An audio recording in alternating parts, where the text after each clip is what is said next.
Olá, sejam todos bem-vindos ao Especial com Denise. Sou Denise Dude e a minha convidada é Ana Luísa Vulmaia, fonoaudióloga e educadora parental. Mas antes de continuarmos, quero pedir a vocês para apoiarem esse canal, para curtirem, clicarem no sininho das notificações para receberem todos os nossos vídeos, aos sábados, às 18 horas. Espero vocês. Olá, seja muito bem-vinda, Ana Luísa. Muito obrigada pelo convite, Denise. Estou muito feliz de estar aqui nesse momento. Um prazer poder ter esse bate-papo aqui com você. O prazer é todo meu, Ana Luísa. E para começar nosso bate-papo, quero que você fale um pouquinho da diferença entre fala e linguagem. Sim, esses conceitos são muito importantes, né? Porque muitas vezes as pessoas confundem fala e linguagem. A linguagem é o que constitui o ser humano, né? Então, se a gente for pensar, os animais todos, de maneira geral, eles têm alguma forma de comunicação, né? E, especialmente pensando aí nas abelhas, nas formigas, elas têm as formas próprias delas de comunicação, mas elas não têm linguagem. Tem toda uma hierarquia de trabalho ali das formigas, das abelhas, mas a grande diferença, pensando no ser humano, é a questão do pensamento, né? Que o ser humano, ele se comunica, mas ele tem a linguagem que é vinculada ao pensamento. Então, a linguagem, ela tem um controle que é do cérebro, né? Um controle neurológico disso também. Então, a linguagem pode ser gestual, pode ser através aí das expressões que a gente utiliza, ela pode ser oral, que é a vertente fala, né? Então, a fala está dentro da linguagem. E também tem a linguagem escrita, outra forma de comunicação aí que o ser humano utiliza. Então, a fala, ela não tem uma programação simplesmente de gesto, de lábio, língua, bochecha, como eu utilizo os meus órgãos fonoarticulatórios. Mas a fala, ela tem uma programação neurológica, diferente da voz, né? Que é outro ponto, que a voz é a produção das cordas vocais. Então, a fala, ela é uma parte aí da linguagem, que é o que constitui, né? A linguagem constitui o ser humano. Eu posso ter linguagem e a fala ainda não desenvolvida, mas elas se relacionam. Entendi. E no caso, por exemplo, de uma criança que ainda não fala, ela só aponta, como agir com essa criança? Interessante, né? Muito comum. Eu vou dizer que no consultório eu recebo isso quase que diariamente, essa demanda, especialmente em crianças menores de 3 anos, né? Então, a criança, quando ela aponta muito, muitas vezes ela faz isso porque tem sempre o outro que vai responder e vai dizer por ela aquilo que ela está tentando solicitar. Então, nesse momento, é muito importante que, em primeiro lugar, o adulto, né, o interlocutor, quem estiver com a criança, a coloque dentro de um discurso de fala, dentro de um diálogo. Então, a criança apontou, eu não posso, por mais que eu entenda, eu saiba o que a criança está tentando dizer, eu não posso simplesmente interpretar aquele gesto. Se eu estou pensando numa criança que está no momento de desenvolvimento da fala, ela já tem um gesto de linguagem, de comunicação, que é esse apontar. Isso já tem uma intenção, tem um significado. Nós não vamos tirar, não vamos pedir para a criança não apontar. A gente vai o quê? Dar mais significado e dar um nome para aquela situação que ela está apontando. Então, por exemplo, a criança apontou para um alimento, para uma banana, para uma maçã, alguma coisa. A criança apontou, você faça a pergunta: o que você quer? O que você quer comer? Aí a criança continua apontando. Você viu que ela apontou. Você diz: olha, a gente tem a banana e a maçã. Qual dos dois você quer? Aí a criança aponta a banana, por exemplo. Você diz, então: ah, eu entendi, é a banana, né? E faz uma perguntinha no final, um né.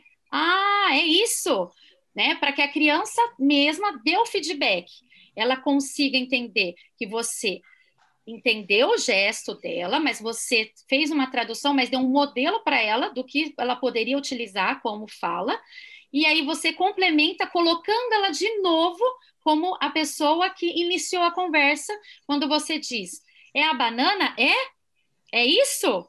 Você volta a pergunta para que ela responda um sim ou não, ou um movimento de cabeça.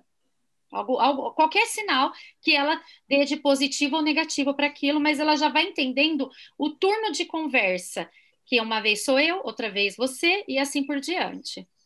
Eu acho que aí precisa também um pouco de paciência, né? Porque às vezes a ansiedade dos pais já vai lá e faz e resolve, É, né? né? Eu pergunto, acontece na prática é porque no dia a dia a gente faz isso. A gente faz isso o tempo todo e nós, como pais, sabemos exatamente o que o nosso filho muitas vezes está sentindo, né? Eu quero, né? E assim, um relato muito importante que eu nunca vou me esquecer, e eu sempre comento isso, né? Tá na minha pesquisa de mestrado, e eu acho que é bem específico. Eu estudei crianças com paralisia cerebral que não falavam, né? Que a gente estava desenvolvendo algumas estratégias de comunicação com eles, e eu entrevistei uns pais. E um dos pais, né, um dos familiares, reportou uma fala para mim que eu fiquei assim, eu nunca vou me esquecer. Eu perguntei, né, para a família, assim, uma das perguntas da minha pesquisa era se a pessoa sentia necessidade de uma alternativa para a comunicação, que facilitasse a comunicação. E aí essa pessoa me respondeu assim, esse pai me respondeu assim, né? Olha, eu não preciso de nada de comunicação para o meu filho, porque nasce uma afta nele, em mim também. Para dizer, mostrar, né, essa ligação, essa simbiose tão grande que existe entre pais e filhos. Mas o importante, e isso acontece independente da criança ter uma questão neurológica, qualquer criança, quando vai para a escola, uma grande preocupação dos pais, às vezes, como eu vou deixar meu filho para a escola? Ele nem fala. Né? Ou assim, porque eu sou o intérprete dele, né? Eu sou a pessoa que entende o que ele quer, ele é muito pequeno, mas a criança precisa do social, ela precisa do contato com o outro, que não seja esse familiar, essa pessoa de cuidado próximo, para que ela entenda a necessidade de comunicação. Em casa é difícil mesmo, porque o pai, a mãe, como tem essa relação, né, mesmo os irmãos, os familiares, essa relação tão próxima que extrapola a questão simplesmente de fala aqui, muito do que não é dito, né, daquilo que a gente não fala para a pessoa. Então, isso impacta muito, porque o social é onde a criança vai se sentir autônoma e ela vai ver que não tem ninguém ali para traduzir ou interpretá-la e vai conseguir criar e usar suas próprias formas de comunicação, ainda que não sejam pela fala. E ela vai tendo modelos, outros modelos para que isso aconteça. Então, em casa, por mais que a gente saiba que um filho tem uma afta e você também tem ao mesmo tempo, né? Que a gente, enquanto pai, tem toda essa conexão, a gente tem que sempre se lembrar que o quanto eu estou favorecendo nessa minha atitude de ser mais prático, já pegar o copo de água, porque eu já sei, porque não dá para ficar perguntando o tempo todo, né? Mas o quanto, desde o início, a gente fizer esse exercício, né, de tornar aquilo constante, de ser rotina da nossa relação ali com o filho, de ter essa comunicação dele sempre. Isso que é uma dica que eu acho que é fundamental, da criança sempre se entender como parte daquela conversa. Ela não só responde e ela nem só pergunta, ela faz parte do diálogo, né? Fundamental.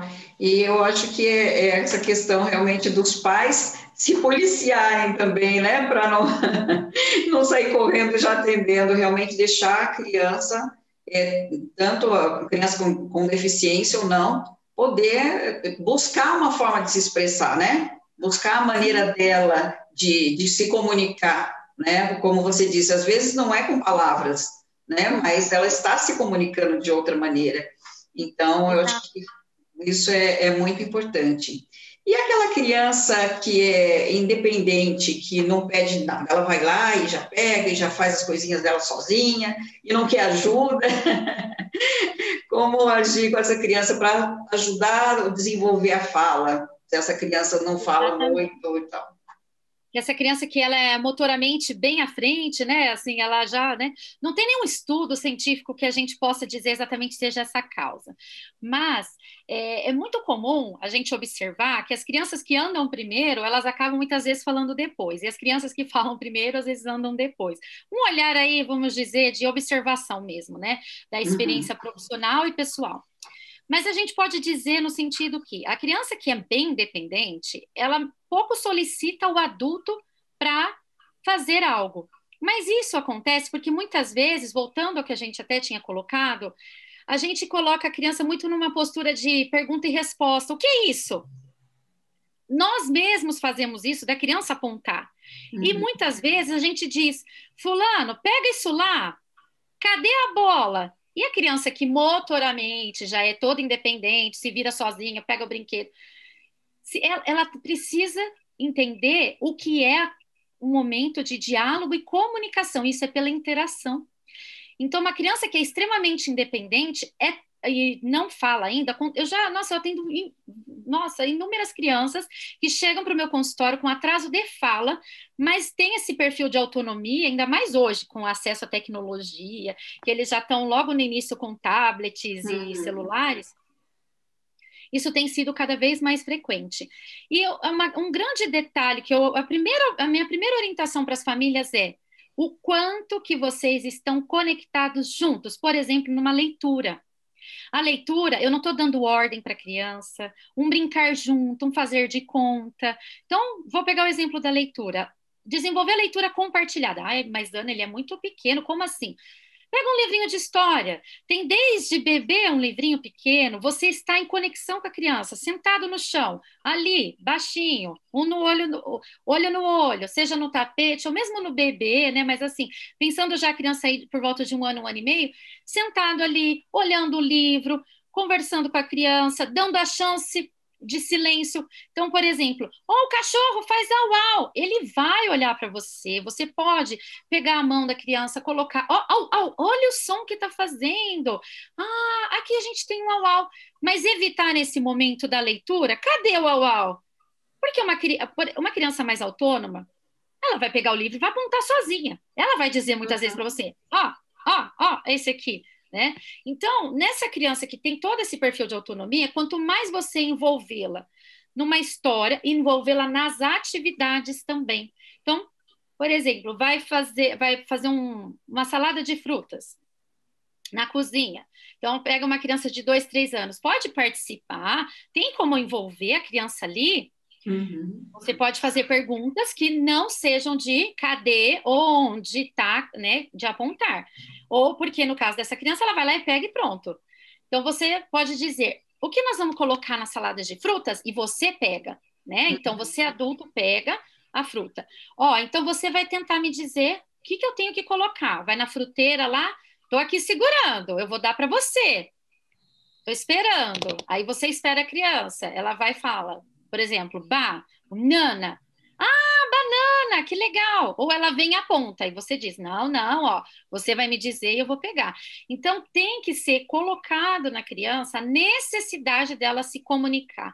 E que na prática. Então, se ela não falar, o simples gesto dela e a autonomia dela em resolver, ela vai achar suficiente. E outro aspecto importante, mesmo sabendo do momento que nós estamos vivendo, de pandemia, é que uma criança autônoma, ela precisa também de outras crianças, né? Que normalmente a gente verifica hoje muitas crianças com adultos ou irmãos muito mais velhos, né?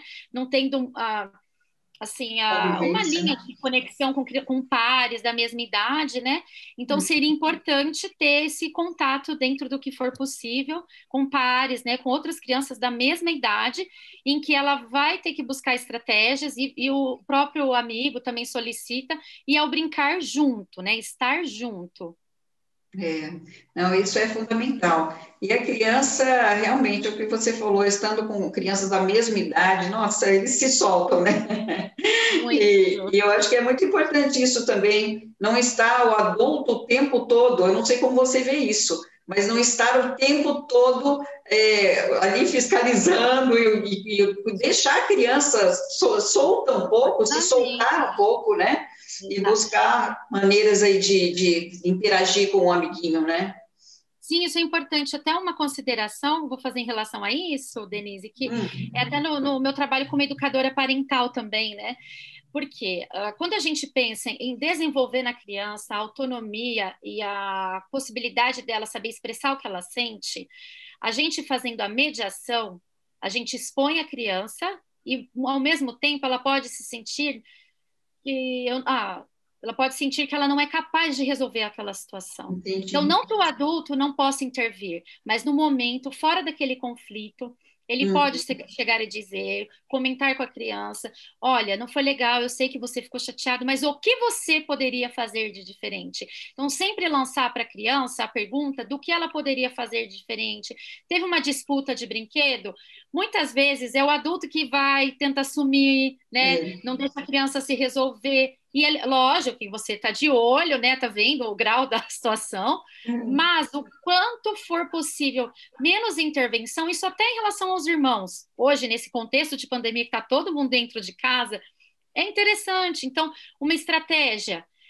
Estou percebendo que vocês agora estão bem nervosos, vocês estão chateados, bravos um com o outro. Então, seria importante vocês se isolarem um pouquinho. Então, fulano, você vai para o seu quarto, fulano, você pode ir para a TV, ou então vocês podem brincar de outra coisa. Então, você pode oferecer uma mediação, mas dá a possibilidade das crianças, da sua criança ou da outra criança, ou dos dois juntos, na verdade, os dois juntos, resolverem isso juntos, sem que o adulto seja aquela pessoa que vai definir qual atitude que a criança vai apresentar. Porque daí a criança não cria estratégia para resolver conflitos. E isso a gente tem que trabalhar pela fala, para que ele possa expressar e dizer para o seu amigo, olha, não gostei disso, isso que você falou não foi legal, eu não estou confortável com isso, não estou feliz, estou chateado. E isso interfere, vai repercutir de uma forma muito grande no desenvolvimento emocional da criança também, né? Também. E em casa, a disciplina positiva, ela ajuda muito, né? Na educação dos filhos, ajudá-los nessa relação com os filhos, ajuda muito, né, Ana Luísa? Sim. A disciplina positiva, eu sou suspeita para falar, porque eu conheci a disciplina positiva quando eu me tornei mãe. Então, tem 7 anos que eu conheci, assim, mas eu comecei a ler coisas, nem eram aqui do Brasil, eram matérias e artigos dos Estados Unidos. Eu consegui fazer a certificação, né, com online, até por conta dessa distância deu certo, né, de fazer a certificação da disciplina positiva lá pela PGA, né, que é a Associação Norte-Americana.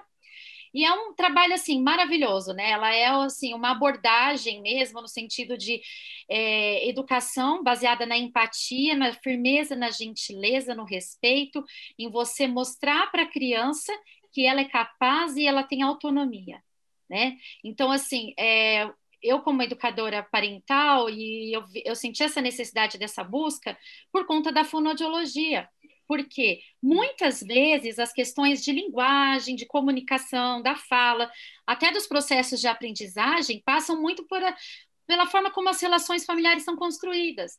Então, a disciplina positiva, ela, vamos dizer assim, ela não é uma educação permissiva, em que o adulto não se coloca e a criança fica livre ali para ela poder fazer as decisões e aquilo que ela quiser, e também não é o autoritário, né? Vamos dizer, o caminho do meio, assim. Caminho do meio, do equilíbrio. Mas o positivo no sentido que você tira o foco do problema, você trabalha com soluções. Nossa, né? Que bacana. E aí o mais importante, que é o carro-chefe, e eu acho que isso é muito importante para a gente quanto pai ou mãe, é saber que é uma frase de uma das grandes idealizadoras, né, da disciplina positiva, do livro, né, que estudou muito a psicologia adleriana, né, que é a Jenny Nelson, dos Estados Unidos, que também, ela que, junto com a Lynn Lott, que fizeram todos os materiais de disciplina positiva dos cursos do mundo todo, e ela tem uma frase espetacular, que ela diz o seguinte: os erros são maravilhosas oportunidades de aprendizagem. Com certeza. E isso é muito importante, porque a gente, enquanto pai, a gente se cobra muito. Se cobra, e na comparação de um filho com o outro, né? O meu filho com o filho do meu irmão, o filho do meu vizinho, né? Que também não deve ser feito, né? Cada um é único.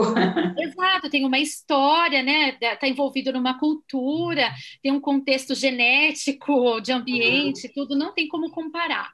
Mas a gente também se cobra com a gente mesmo, né? Enquanto essa relação. E eu recebo, assim, eu fui estudar e fui buscar me aprimorar em relação a isso, para poder também proporcionar uma orientação nesse sentido para as famílias. E a gente tem que mudar a nossa relação com o erro no sentido de que o erro, ele é uma oportunidade de aprendizagem, sim, porque a gente aprende no processo. Então, eu não faço isso. Nossa, eu estou falando aqui de comunicação. Mas eu faço. Meu filho só aponta, a culpa é minha. Não, não existe a culpa, né? Nesse sentido. Não tem um manual, né? Explicando como, vamos dizer assim, a receitinha de bolo, mas tem como a gente mostrar. Hoje eu consegui, hoje eu não consegui, e não focar naquilo que eu não sei, mas no que eu preciso fazer para mudar, né, para conseguir diferente. Então, eu acredito muito nesse trabalho mesmo, e como sendo uma educação empática, né, respeitosa, para a gente também propiciar para as crianças essa oportunidade. E nesse sentido, em relação à comunicação, a disciplina positiva, ela cursa muito com a minha abordagem de trabalho da fonoaudiologia, que é colocar a criança como parte da conversa, parte do discurso.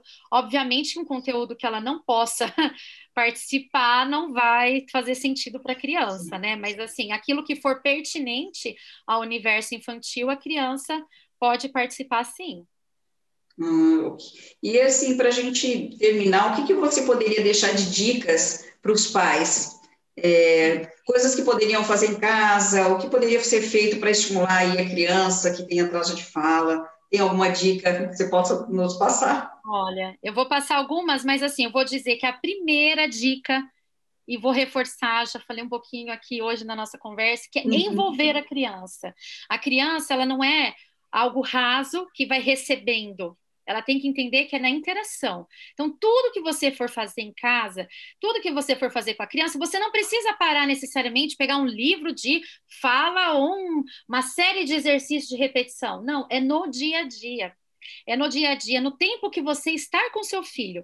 Mas é um tempo que você está sem o celular respondendo.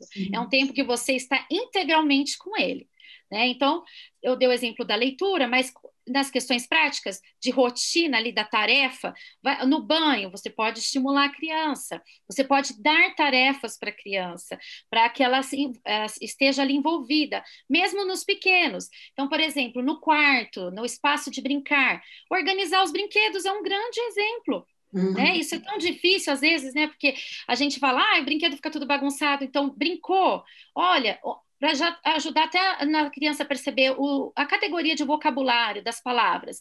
Onde nós vamos colocar, como nós vamos arrumar a caixa de animais da fazenda? Só com os animais da fazenda. E os dinossauros? Na caixa amarela. Mas assim, não importa para a criança de 2, 3 anos, se ela não sabe todas as cores ainda. Meu Deus, ela não sabe os números.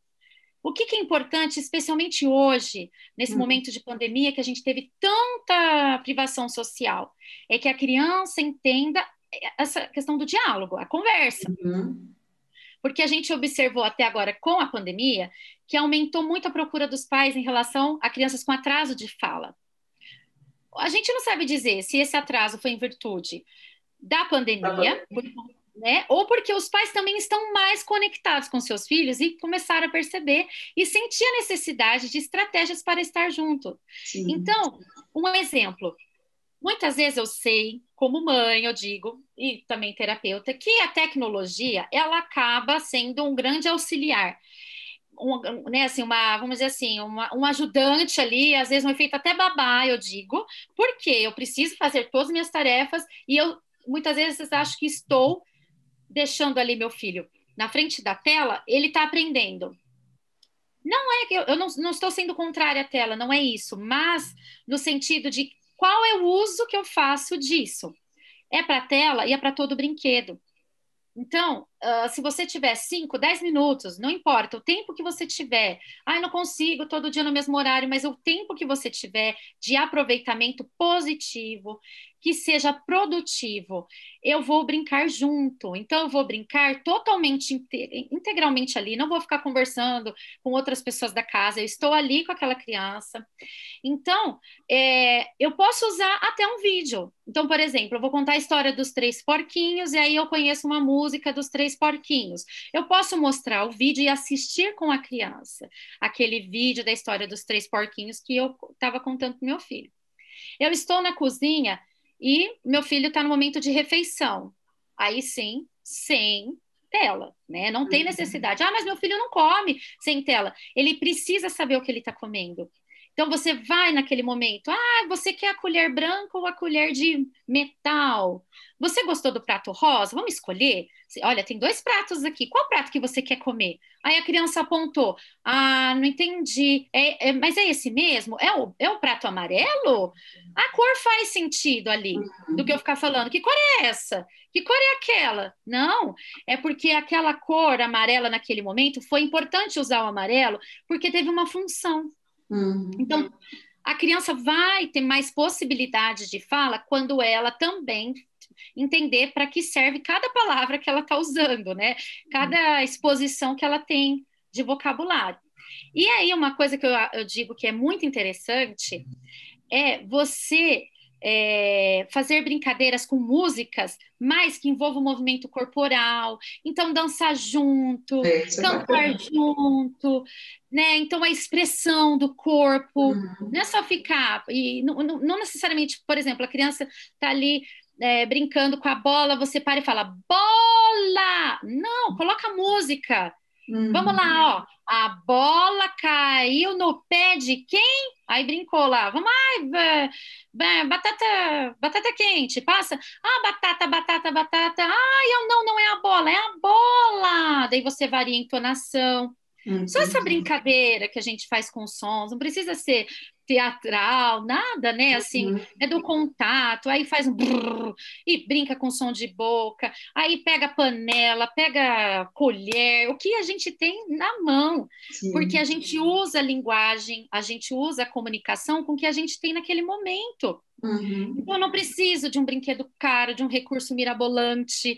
Eu posso usar o meu próprio corpo, aquela oportunidade, vamos dizer, eu estou no carro, às vezes o pai tem um contato curto com o filho, que é de manhã, indo para o trabalho, levando para a escola, e volta, vai para a casa da avó, às vezes não fica na escola, mas aquele momento do carro, às vezes até a criança está te vendo ali pelo retrovisor, né? E você faz uma brincadeira, e canta, e conversa, e perguntas do tipo, como e o que são diferentes. Quando eu digo, o que é isso? É diferente de eu dizer, como eu brinco com isso? Daí a criança pode mostrar como ela brinca, ou, nossa, como chama isso mesmo? Porque eu falo, o que é isso? Muitas vezes eles dizem, não sei. Ah, o que é? Eles mudam a resposta. E só para lembrar, para finalizar, mas meu filho não fala, será que ele vai falar? O importante é intervir. E a gente chama essa intervenção, essa estimulação nesse início de oportuna. Por quê? É uma oportunidade grande. Que em nenhuma outra fase da vida a criança vai ser exposta da mesma forma. Então, se seu filho não fala, eu acho que deve procurar auxílio de um profissional. Tem, né, as fases que são esperadas de desenvolvimento da linguagem e da fala para cada faixa etária. Então, o importante é você se respaldar e saber o quanto que eu estou envolvendo meu filho num diálogo, o quanto eu propicio que ele responda questões de, por exemplo, como, e menos questões como, o que é isso? Onde está? Ou resposta pronta como sim ou não. Você quer? Você quer banana? Ele vai só dar um sim ou não, algum movimento, mas que ele tenha a possibilidade de tentar alguma expressão por fala ou pelo seu corpo, né? Da forma própria que ele tiver ali para colocar. Nossa, foi ótimo, adorei conversar com você. Eu acho que tem bastante coisa, né, para se refletir, até em relação aos próprios pais darem uma seguradinha aí na ansiedade, né, de fazer as coisas pelos filhos. E as dicas são ótimas, eu acho que realmente, assim, são inúmeros momentos, né, como você disse, que você pode estar interagindo com a criança e estimulando essa criança na fala. Muito obrigada, querida, pela sua participação e agradeço muito a sua presença. Eu que agradeço mais uma vez, Denise, me sinto muito honrada, né, pelo convite e no que precisar e o que eu puder contribuir e vou também continuar participando aí dos seus vídeos e assistindo porque o seu canal é muito rico mesmo, conteúdo muito bom. Muito obrigada, agradeço Parabéns muito. pelo seu trabalho, viu? Muito obrigada, e o seu também, que é maravilhoso. Muito obrigada.